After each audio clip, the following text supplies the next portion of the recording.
Our Universalist heritage proposed that each person is made of divine goodness, and science offers that we just might be stardust.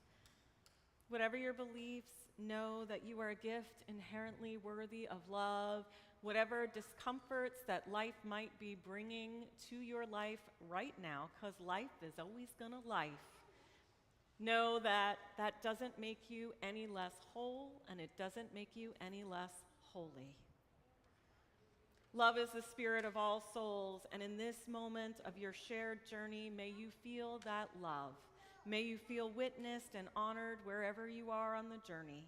I invite you now to please rise, embody your spirit, to greet each other with your names and your pronouns, and greet each other on the chat too, please. Thank you.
Good morning and welcome to all who are with us in the moment and to those who are catching us later on.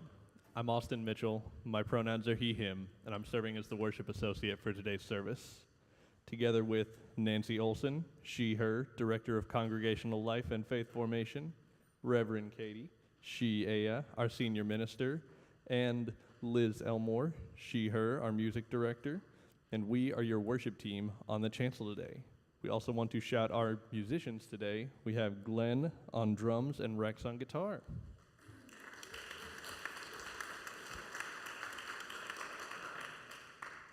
We extend a warm and joyful welcome to people of all ages. If you have little ones with you, nursery care is available for your convenience. We also invite everyone to connect with us by filling out a connection card.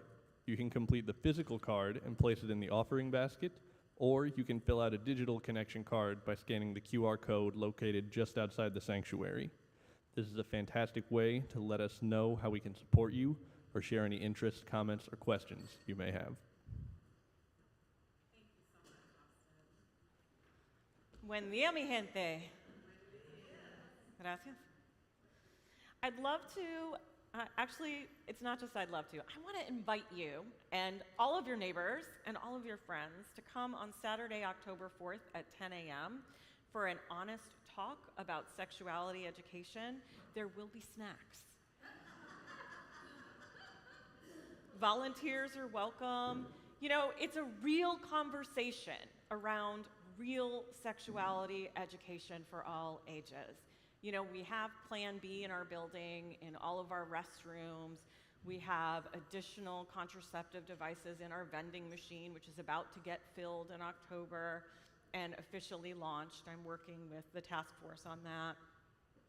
It's also important for us to talk about the latest developments in sexuality and health education. Now, I know the flyer says that it costs $25, but we changed our minds. And while we will gratefully accept donations to cover some of the costs, what we really want is people to come, because we need to talk about science, We need to talk about inclusive sexuality.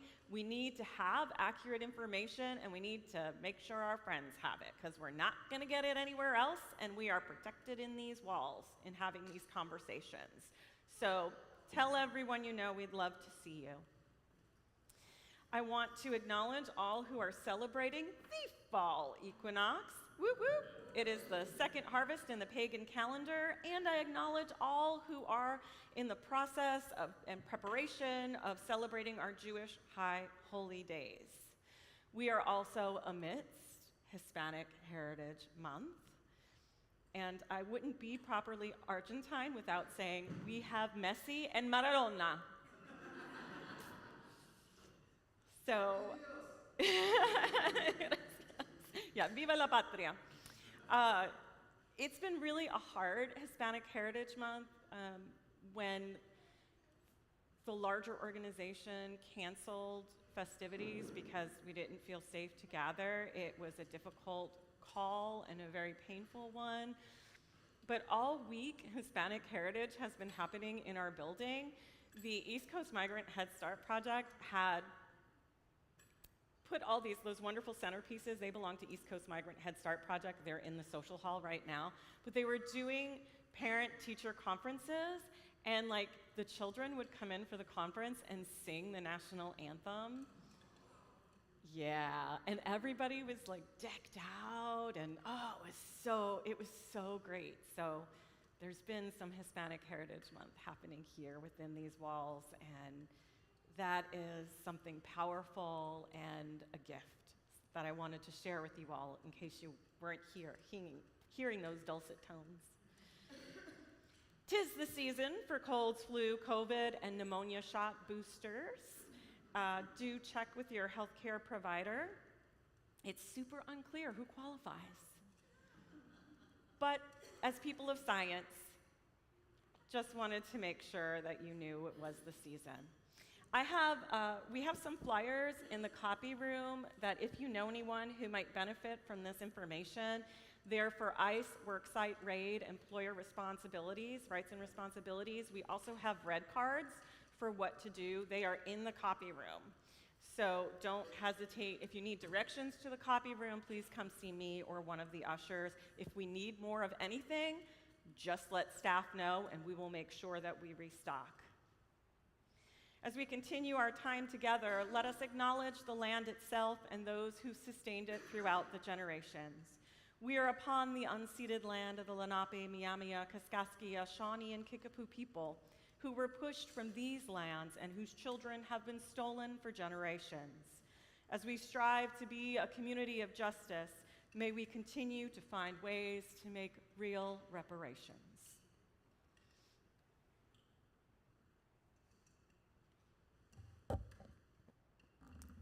A call from the past. From the heights of the Andes, the jungle and the deserts, from the depth of the sea, from a time that was, from a time that stretches beyond our memory, we are called. Our histories stretch back to the first people, the first steps, to the collision of worlds, to abrupt beginnings, all wanderers of this land. We have inherited the unfinished labor of our ancestors, of those who came before us. We are called to continue this work. Llamado del pasado, de las alturas de los Andes, la selva y el desierto, de las profundidades del mar, de un tiempo que fue, de un tiempo que va más allá, de nuestra memoria, somos llamados. Nuestras historias llegan hasta los primeros pueblos, los primeros pasos, el choque de mundos, a comienzos abruptos, todos somos nómadas de esta tierra. Hemos heredado el trabajo incluso de nuestros antepasados, de los que vinieron antes que nosotros. Somos llamados a continuar la labor. Llamado del presente. Las voces de nuestra gente nos llaman. Ahora el mundo alberga sus alegrías y tristezas. Escuchamos el clamor de nuestra gente exigiendo justicia.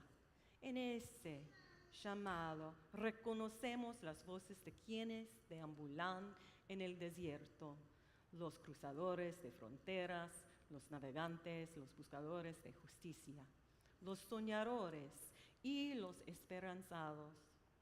Dejemos nuestra historia con la historia de nuestros antepasados, aquí y ahora. Estamos en el centro de responder a ese llamado de llegar a todos los rincones de esta tierra, del sur, del norte, del este y oeste. Estamos llamados a sostener la labor.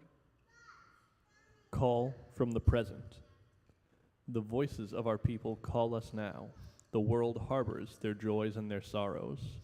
We hear the cries of our people demanding justice. In that call, we recognize the vocals of those who wander in the desert, the border crossers, the navigators, the justice seekers, the dreamers, and the hopeful. We weave our story to the story of our ancestors, right here, right now. We are in the midst of responding to that call that comes from all the corners of this land, from the south, the north, the east, and the west. We are called to sustain this work. Call from the future. The voices of those who will be call us, a reminder of who we need to be. In the weaving of our story to the web of life, we must remember that we must not cut the strings, for there are others coming after us, others with tender hearts and strong wills, with creative determination, those who will live in the house of tomorrow. Their vision escapes us. Yet, we are called to prepare the road, to leave behind possibility and foundations upon which they'll build a better tomorrow. We are called to create new opportunities. Llamado del futuro. Las voces de los que serán nos llaman, un recordatorio de quienes debemos ser en el tejer de nuestra historia a la red de la vida. Debemos recordar, no recortar los hilos, pues habrá otros que vienen después. Otros con corazones generosos y fuertes voluntades, con determinación creativa. Los que vivirán en la casa del mañana. Su visión se nos escapa. Aún así somos llamados a preparar el camino, a dejar posibilidad como legado y cimientos sobre los cuales construirán un mejor mañana. Somos llamados a crear oportunidades.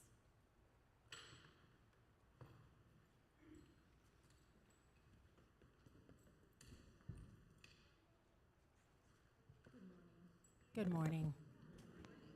Good morning.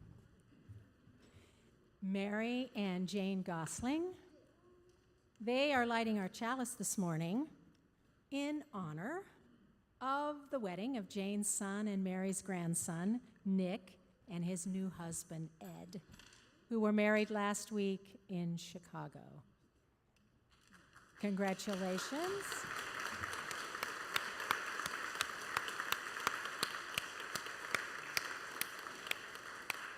You know, there's a lot of reasons that we need each other.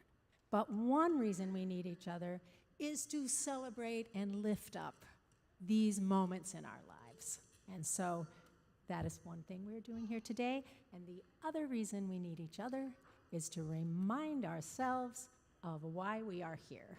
And this ritual of lighting our chalice, it reminds us to continually renew our promise to live into our covenant, to put love into action, and to live out this community of love and justice that we surely aim to be. So if you would rise and body your spirit, and we will share the words that are printed in your order of celebration. If you're with us online, we'd like to hear where you are lighting your chalice from. And let's keep with this, what we're doing here, and say the words in Spanish first. El amor es el espíritu de esta iglesia, y el servicio es su ley. Vivir juntos en paz, buscar la verdad en el amor, y ayudarnos unos a otros. Este es nuestro pacto. Love is the spirit of this church, and service is its law. To dwell together in peace, to seek the truth in love, and to help one another. This is our covenant. Thank you.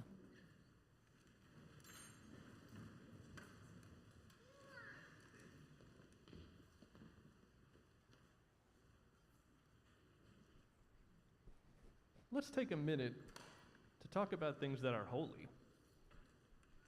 I'm sure we've all heard about things that are holy. Can anyone think of any examples? If you have an example, shout it out. My socks. Hard to argue with that one. Anyone else? The sunrise. I like that. Sunset, equally so. Children? Incredible. Nature, trees. All right, these are all good. Laughter. Oh, labyrinths. Laughter too. I also spoke with some folks before the service and wrote down some examples just in case nobody wanted to shout out. I heard the soul. I heard life, forgiveness, also everybody and everything. So we're pretty good at thinking about what is holy, but let's take a minute to think about where is holy, such as holy within us, holy among us, or holy beyond us.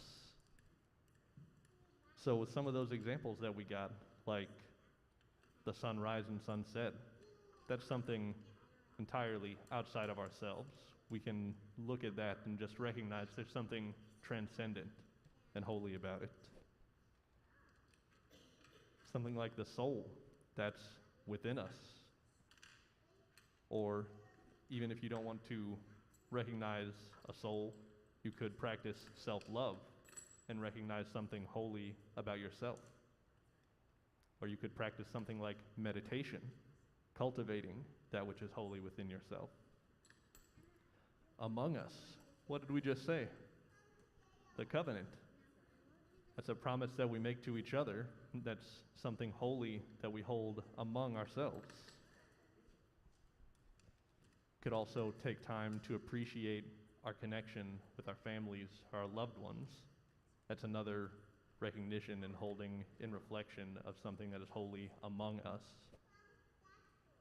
And of course, if you believe in a God of any kind, that is something divine, something well beyond us. Or if you find something holy about the existence of the universe itself, it is entirely outside of ourselves. So, hopefully, with good examples like these, we'll be able to take time to think about not only what is holy, but also where holy lives, whether it's holy within us, holy among us, or holy beyond us.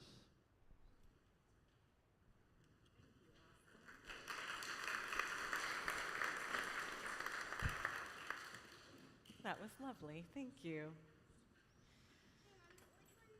Let us bring into this space the joys and sorrows that are in our hearts, and those who are catching up with us online in the moment or later, please don't hesitate to put your joys and your sorrows in the chat.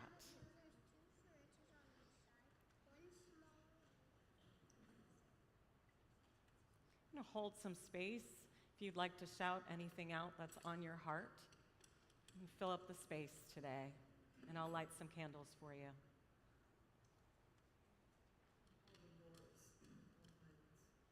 Wars of all kinds.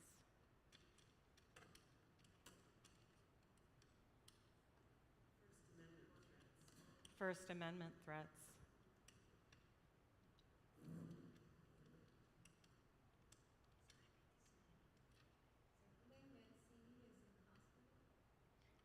I'm sorry? Elaine Mancini is in the hospital. And it's her birthday. Ay, mira, Elaine, we need to teach you how to celebrate your birthday again.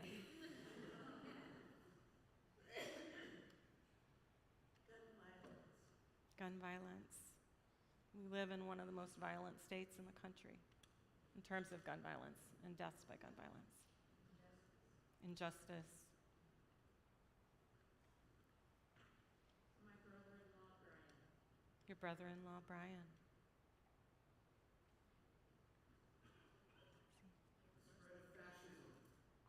Threat of fascism, and for a joy, Ian's birthday is coming up. Woo woo. Are we double digits? Are we hitting double digits? 10? Oh, double digits. All right. Nick and Ed.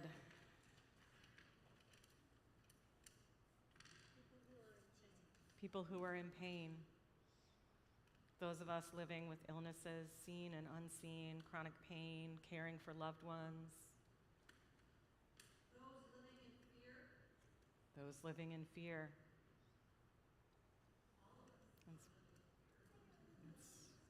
That's real. We want to hold in our hearts our Black kin and siblings who are processing the death of Trey Reed at Delta State in Mississippi. Let us hear the cries of his family for transparency and answers. May the truth be known and public.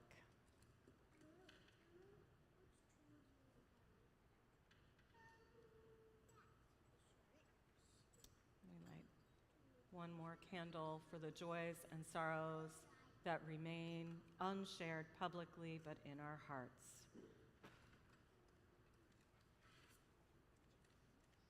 I invite you to rest as you hear the song that Austin is going to introduce, and allow the words to move through you.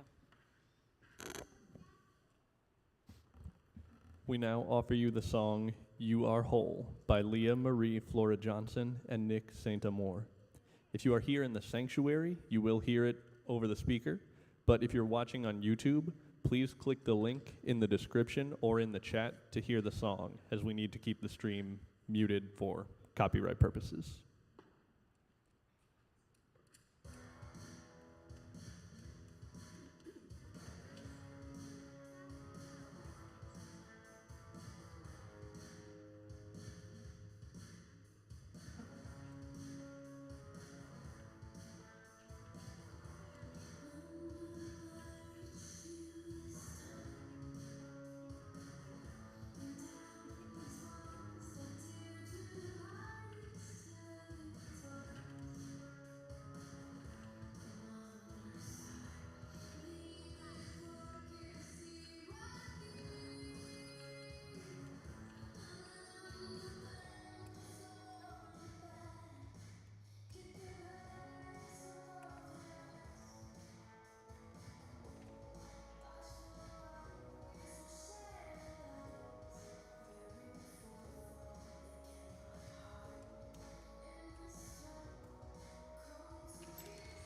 hope that you know that you are whole, and you are valued, and you are holy.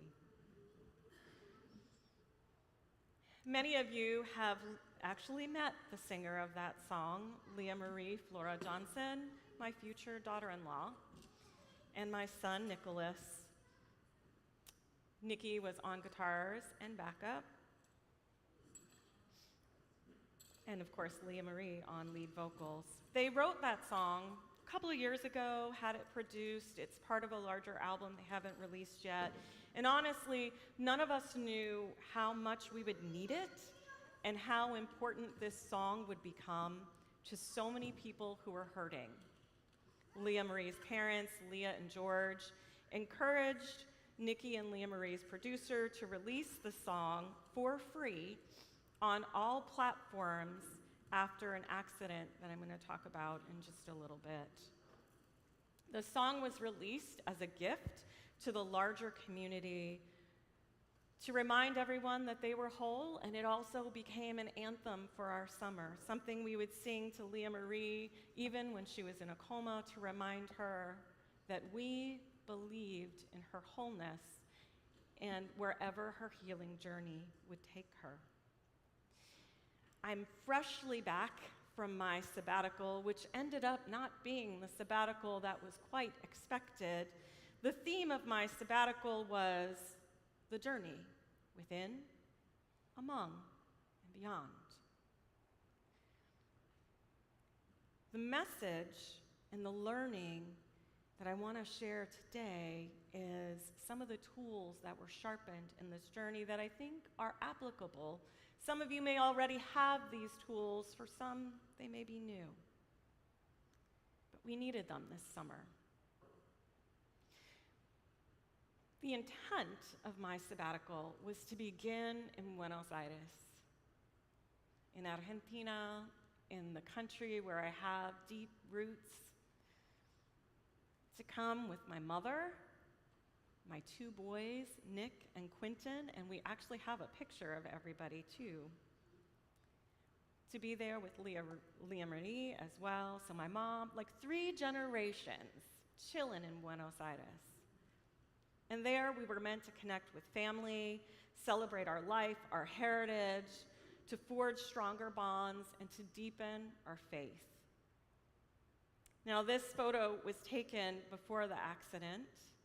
That's all of us, my 2 boys, my mom and I, Leah Marie, and cousin Irina, on June 2nd, the very first night of sabbatical. I'm really present to the fact that many of us here have had hard, life-changing things happen: loss of a loved one or a child, a diagnosis, a divorce, an act of violence, an accident, or other traumatic event. And I hope you find these tools helpful. And if at any time you feel triggered or overwhelmed, I encourage you to take a stretch break, check in with one of our pastoral visitors. I see Mickey. What other pastoral visitors? If you can just raise your hands for a moment. We have some pastoral visitors here today. And you can always check in with me after service as well, if you want to process. But here are the tools. Get grounded. Own the religious past. Own something about yourself that you used to reject. For me, it's embracing my eyebrows. There's a story. I'll share it. Commit to community and relationships, and find one joyful thing every day. Not as an anesthesia to the happenings, but in the presence of the happenings. I invite you to keep comment cards handy, or maybe your notes app on your phone, because I'm going to ask you some questions that I think you might want to take some notes on.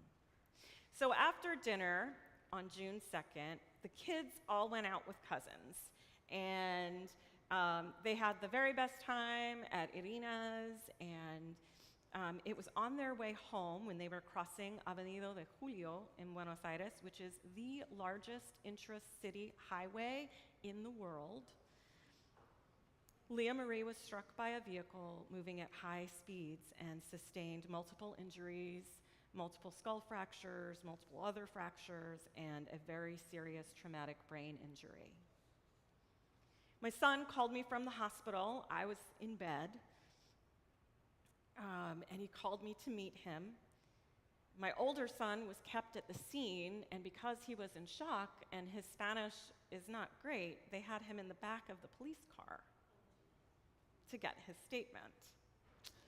And by the time I reached the hospital, the amazing trauma team at Ramos Mejia had Leah Marie stabilized and in the intensive care unit. Y'all, 1 hour it took them, 1 hour to stabilize her. She was in a coma, but wow, did they work fast. Now, I'm a mom, and while I have incredible training in chaplaincy, I wasn't showing up as my family's chaplain.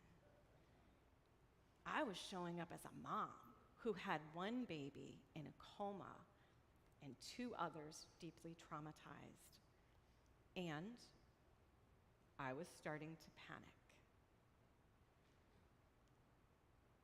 So I drew on something helpful that I have learned from years of my work, and it is the first tool: get grounded.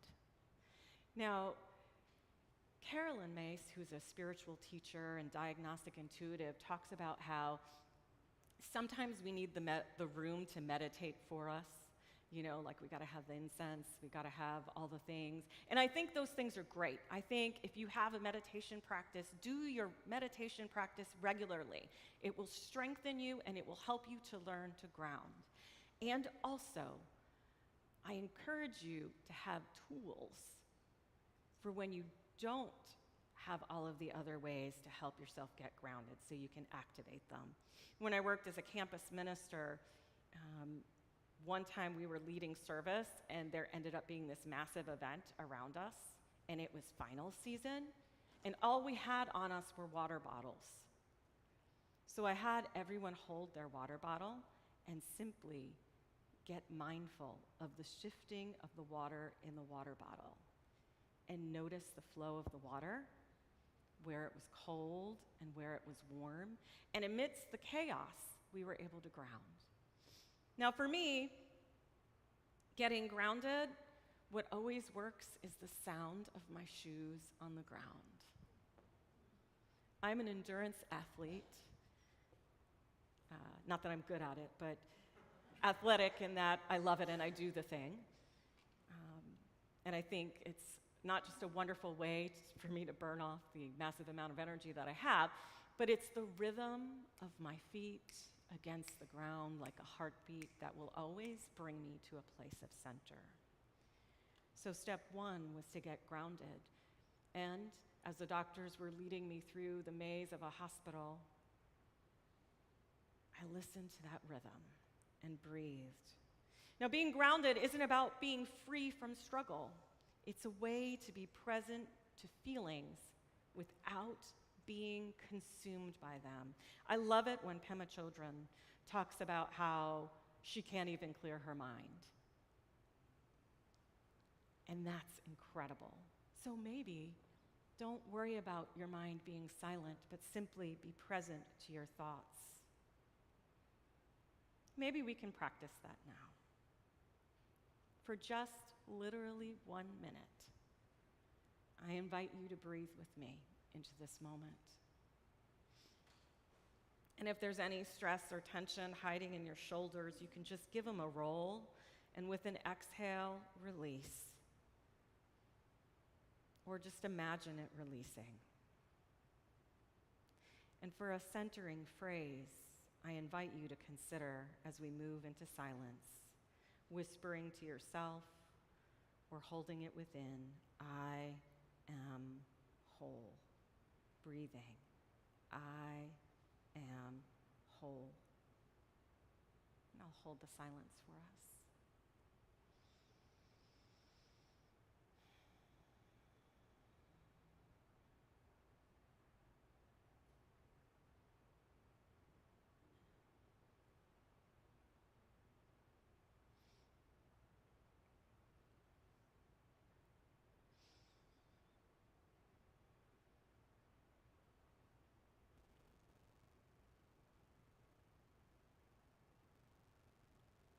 are whole. You can wiggle your fingers, your toes, or blink your eyes. But I invite you back into the space. And I invite you to practice that or another tool this week.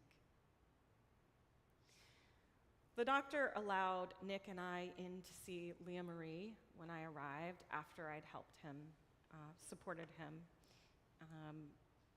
with some translations. And for those of you who don't know, like if you don't know Spanish, my Spanish is amazing, but you don't want me translating legal documents. That's probably a really bad idea. Like recipes, I'm here for it. And while I continue to work on being fully bilingual, I happen to have great medical Spanish because of the years I was a nurse, but which came in handy wonderfully, sadly, during this time. And I was able to help translate some things, but yeah, like not fully bilingual, but we hung in there. And did this bit of translation. They let us go in to see Leah Marie. And I have to say, what was revealed to me in that moment is how connected I am to my faith of origin. Now, Father Ramon Panicar often talked about our faith of origin being like a window that we always see out of. We can describe our window to others, he says, but they can never see or observe what we do through our windows. So whether we were raised UU or humanist, without a religious tradition or through a different faith, however, how we react faithfully in difficult times and how we process information is often influenced by our initial upbringing. This can be really challenging, especially if we come from a faith of origin that has deeply wounded us. And there is a wonderful UU curriculum, so write on your comment cards if you're like, I want to do Healing My Religious Past, please, because we can run that class.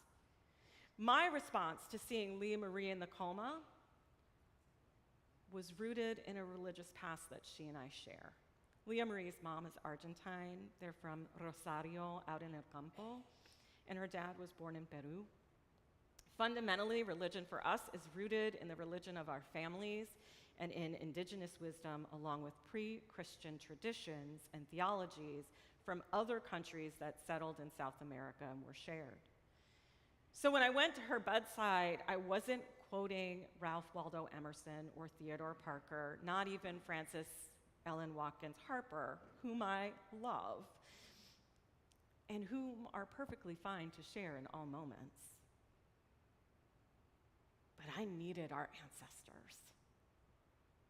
And so I began to chant, calling in our ancestors, Pachamama, and basically anyone I thought would listen, including her spirit.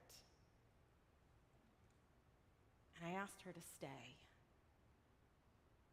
I called for help in her process of healing wherever it would lead. And I sent her healing energy in the ways in which our family has taught us. I told her that I believed in her capacity to heal and that we knew that she knew what she needed to do. Now, prior to the accident, unlike many 22-year-olds, she was studying neuroplasticity. She and my son had gone down like this rabbit hole of studying neuroplasticity. And she's also a preschool teacher. So we kept telling her, you're whole. You know how to heal. And also, these decisions are yours. And we are with you, and we will hold you. And I think it's important, and this is a place where the song came in handy when we sang to her, because we are whole. We are always growing and changing and healing. Our cells are always regenerating and transforming. Even in our final moments, our cells are transforming. As long as we live, even into death, this transformation is us. It is our journey of wholeness and discovery. Wherever you are in that journey, you are whole. I wonder if you are connected to the tools that help you to make meaning. As your faith institution, are we helping you to make meaning of life lifing through you? Do you believe that all we have is this life? Is there some sort of higher power within us and around us for you? How do these beliefs influence your daily spiritual practices? Perhaps it is nature that helps you connect to the interconnected web, journaling to quiet your mind, to get things out there. And that is how you make meaning. If there is a gap in your tools, write it on the comment card, because we seek to help you fill the gaps in meaning making. Part of this journey required me to embrace parts of myself that I had rejected growing up in this country. An ADHD-fueled excursion into YouTube led me to conversations about beauty and eyebrows in the Latina culture. Now, to be clear, I have never been popular, not even when I was a cheerleader, so please dispel those illusions. In fact, I was the kid at school from early on that had the weird lunches, sometimes called ethnic food, and was perpetually harassed for having these eyebrows. And so, they were my least favorite feature, along with my curly hair that is made up of many, many textures that I long ago claimed as perfect, however it wants to curl. But here I was, forced to confront questions of my eyebrows amidst a tragedy. And I realized, first of all, mi gente, that's racist. The comments about my eyebrows were inherently racist. Boom! And I believed it. That's called internalized oppression. Now, I don't know what your thing is. Maybe it's your arms or some other part of your body. So maybe it's the way you think or interact with the world that someone has convinced you is somehow less than. But I invite you to claim it and to take back your power. In my rabbit hole, I discovered a 2015 study published in the Journal of Nature Communications, where the author, Namad, states, Latina's relationship with the face and beauty is a historical one and quite complicated. This I knew. And she went on to talk about the ways in which we have genetically been blessed with these full, beautiful brows, and the conflicts that have risen from that. Until finally, Frida Kahlo rocked the brows, right? That was an act of resistance against dominant culture. And how could I authentically call for my ancestors and reject my hair and my brows? Not to say my ancestors weren't complicated people, 'cause they were. But they also have given me life. They have given me strength. Their wisdom, their tools of surviving through authoritarianism is in my huesos. It's in my bones. And when I accept my eyebrows, I accept them, and I accept the gifts that they have given me. And I invite you to embrace your cultura, whatever it is about you. Not long after I called Leah Marie's parents, and yes, I was the one that made that call,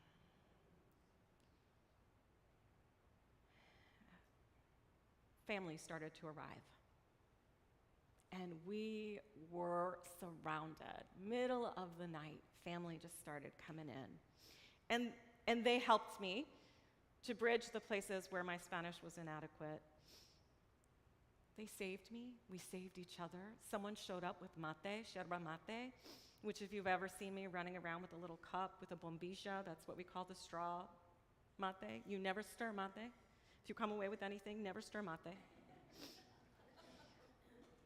But mate is something that we share in community. It is a sacred practice. And then the outpouring of love continued. Family, our Airbnb host, we told her what was happening. She asked for the boys' clothes and Leah Marie's clothes from the accident. She wanted to help us, so she washed their clothes. The people in the cafe downstairs ran out when they saw us the next morning as we were coming home, and they hugged us and they told us they were praying for us, and they meant it. The Little Tree Huggers community, Little Tree Huggers is the carbon zero bilingual preschool that Leah Marie is a teacher at and that her parents own and operate in Leesburg, Virginia, conveniently located down the street from a UU congregation.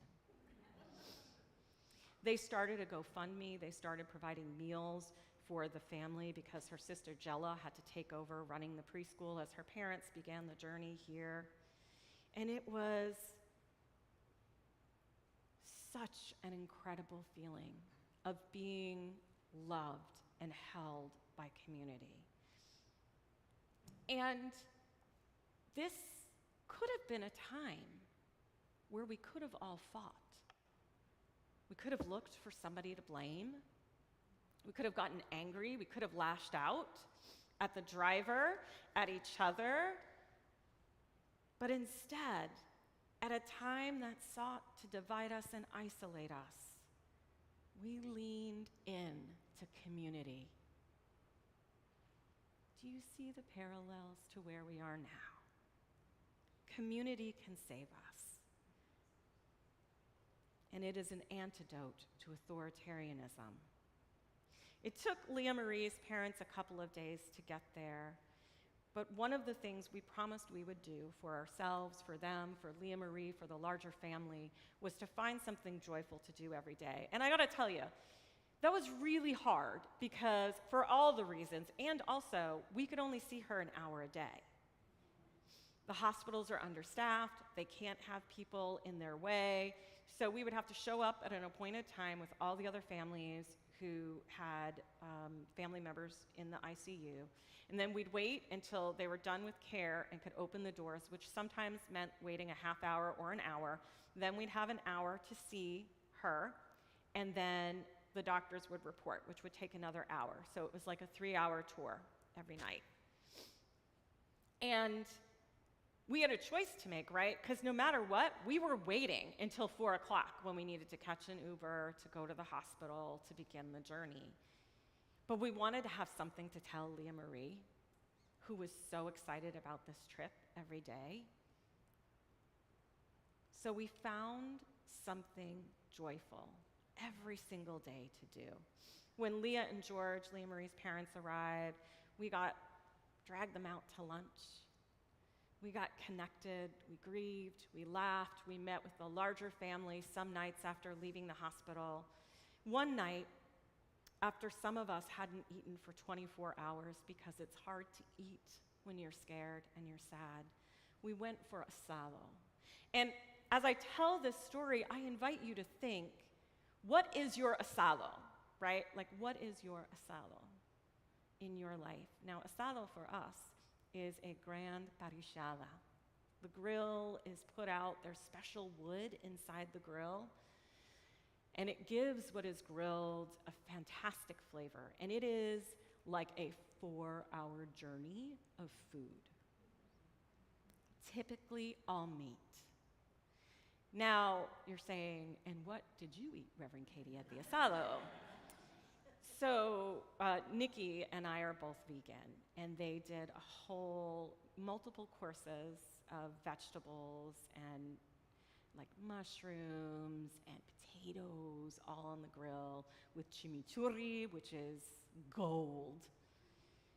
And we were there, so my mom, my 2 boys, and I, with a couple from Brazil, a couple from Edinburgh, Scotland, There was a woman from Canada, a doctor from the US, and our Argentine hosts. And which is very traditional, we were upstairs on a rooftop for the parrillada. It's the middle of the city, so you can't just chill in the backyard. It's usually rooftop, or there's a lanai where the grill is set up, twinkling lights overhead from being set out.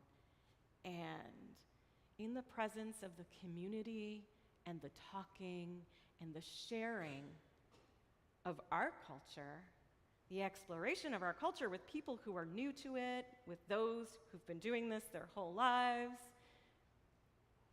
we were fed. Some of us ate again for the first time in 24 hours. And we found joy. Again, not in the absence of the suffering, but in the presence of it. Authoritarianism seeks to steal our joy. Maybe it's not asado that feeds you, but what is it that brings you joy? And can you savor it, even just a little, every day? Right now, Leah Marie is in a car with her parents on her way back home. She was discharged from the Shirley Ryan Ability Lab in Chicago, which is fantastic. She came out of the coma. Thank you. She emerged from the coma about 4 or 5 weeks ago, and she's relearning to do everything. She's still bilingual. She's reclaiming that beautiful voice we got to hear earlier. Right now, her short-term memory isn't really there. She's not retaining new things, but she remembers old things. And we are committed to reminding her every day of her wholeness.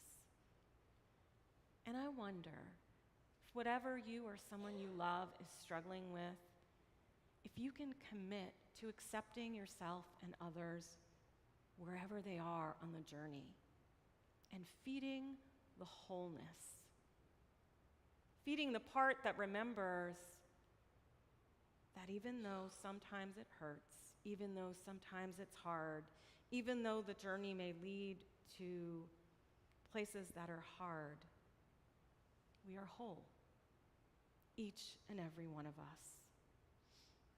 If you are joyful, hurting, discouraged, dancing on the inside, you are whole. You are whole, you are whole.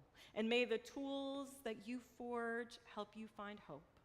May they help you make meaning in ways that deepen and enrich your lives within, your lives among, in community, and beyond. And may you remember that wherever you are never alone. May it be so. Amen, and blessed be.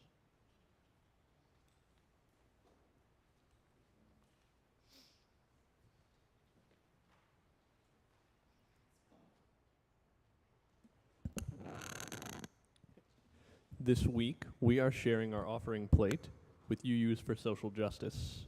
UUSJ is our Unitarian Universalist voice on Capitol Hill.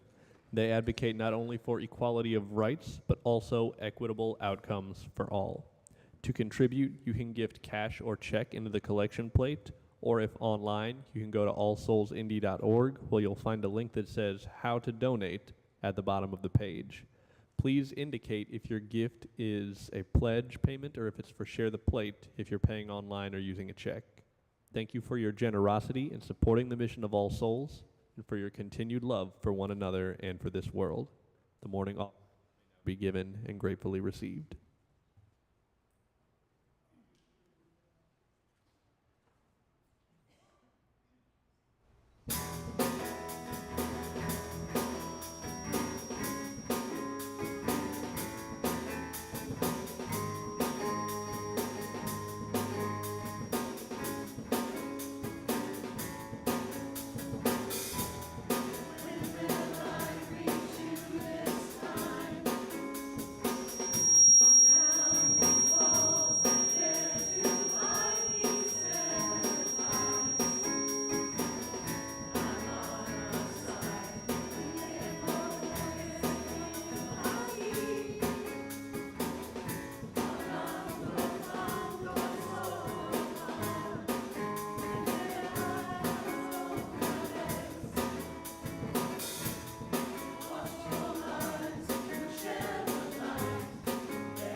healing chant that is there for children when they skin their knee or when something else happens. The translation, well, it doesn't make sense in English.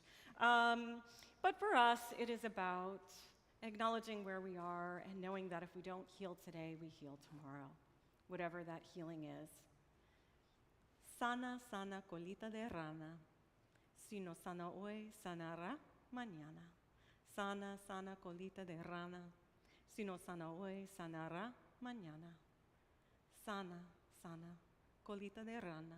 Si no sana hoy, sanará mañana. Maybe so.